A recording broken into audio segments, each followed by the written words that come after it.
Hello guys, today I will be talking about how to win games with 10 plus kills easily in Season 9. I'll be pointing out the tips and tricks to help you get that constant plus 10 kill game easily in Season 9 as well. Just before I get into it, I would like to say I have created an Instagram and Twitter account, and it would be appreciated if you went over there and followed them. It should be on screen now. They are both identical, being BH_YXNG_turbo. Turbo spelled like in my PS4 name. Also, the grind towards BH clan still continues. #Releasethehounds. So, without further ado, let's get into it. The first part is landing spots. The best drops for this season, or hottest drops should I say, Paradise Palms, Salty Springs, Mega Mall, Neo Tilted, Dusty Divot. Maybe Loot Lake, Pleasant Park or Polar Peak depending on the battle bus. Also, another good mention now of the recent update is hotspots. Somewhere like Fatal, which isn't really congested so much, can have a reasonable amount of kills in it due to the new hotspots. But the first 5 I said, Paradise, Salty, Dusty, Tilted and Mega Mall, are the best locations. When played correctly, you can get a consistent 5 to 7 kills coming out of these regions. Sometimes you may pop up with 10 kills, sometimes you might only get 2 or 3. But there are some tricks to help you get at least 5 eliminations constantly. These tricks include landing on the highest building in Tilted Paradise. If you get an AR or an SMG or a combat shotgun, maybe a shotgun, the Bloom is incredible, one of the most overpowered shotguns in the game. Those guns, which can laser due to their tight bloom, as I said, while everybody is landing below, especially in Paradise with lots of open buildings, you can kill people while they are opening a chest.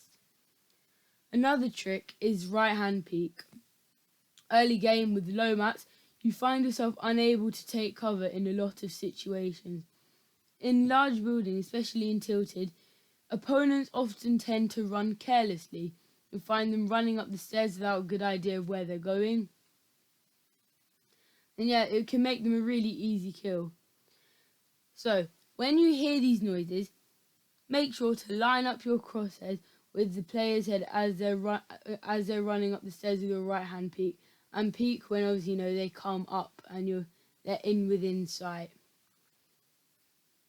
And also remember to farm the objects in your house or building for the extra materials, as they really do come in handy when you're in a close fight early game for building walls, editing, etc.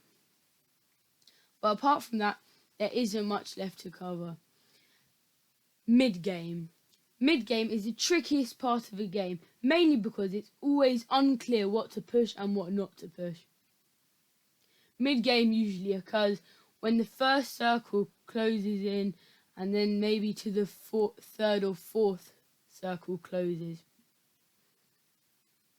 Decisions at this point in the game are crucial.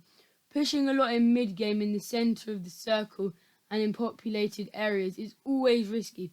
Players can comfortably third-party, knowing that there is a likely chance they will not be third-partied themselves. This is why mid-game is the best time to farm kills on the edge of the circle.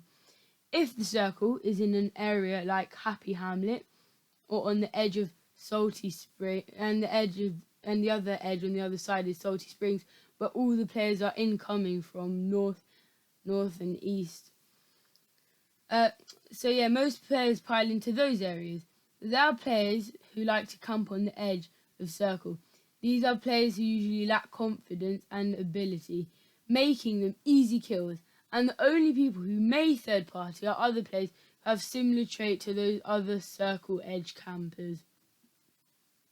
Now finally, endgame is the most intense part of all the game. Every player is aiming down sight. building a 1x1, peeking for split seconds. Endgame has many different types of scenarios, but the most important thing in Endgame is that you have at least one mobility item. This can be a launch pad, glider redeploy, shadow nades, a baller, even a flintlock. It can prevent full damage and it can boost you further. But one thing I would not recommend are impulse grenades, as you can take full damage from them. If you are on high ground, you want to rain down fire, as there will almost definitely be nobody with you, because if there is, they would have already contested. You can laser people with headshots, as the people on low ground will contest with each other, as high ground targets are hard to hit and very difficult to get a good angle on. You have to play cautiously in endgame and only shoot when you know your angles are covered on the low ground. That's why low ground is more tricky. It is always best to third party in endgames, as you can steal kills, as both parties will already be low HP if they are fighting. If you are on low HP, it is best to let the others fight, maybe sneak into the loot if you can, but do not risk getting shot if you're low HP. And also, remember to hit the shots when you are safe, because the last thing you want to do is throw a good high kill game.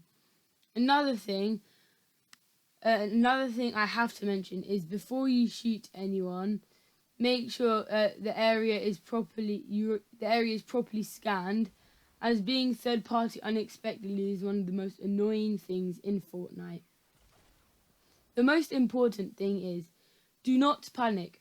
If you panic, your aim will go off, your builds and edits won't be clean and precise, and you will probably throw the game. So, I hope you enjoyed my video. Make sure to follow my Instagram and Twitter to be updated on my news. I have a lot of school and whatnot going on, studying, etc. So I plan on uploading once a week, hopefully every weekend. I hope you enjoyed my video. Please leave a like, comment, subscribe, whatever you want to do. If there's anything I should improve on, please tell me. And I will catch you guys next time.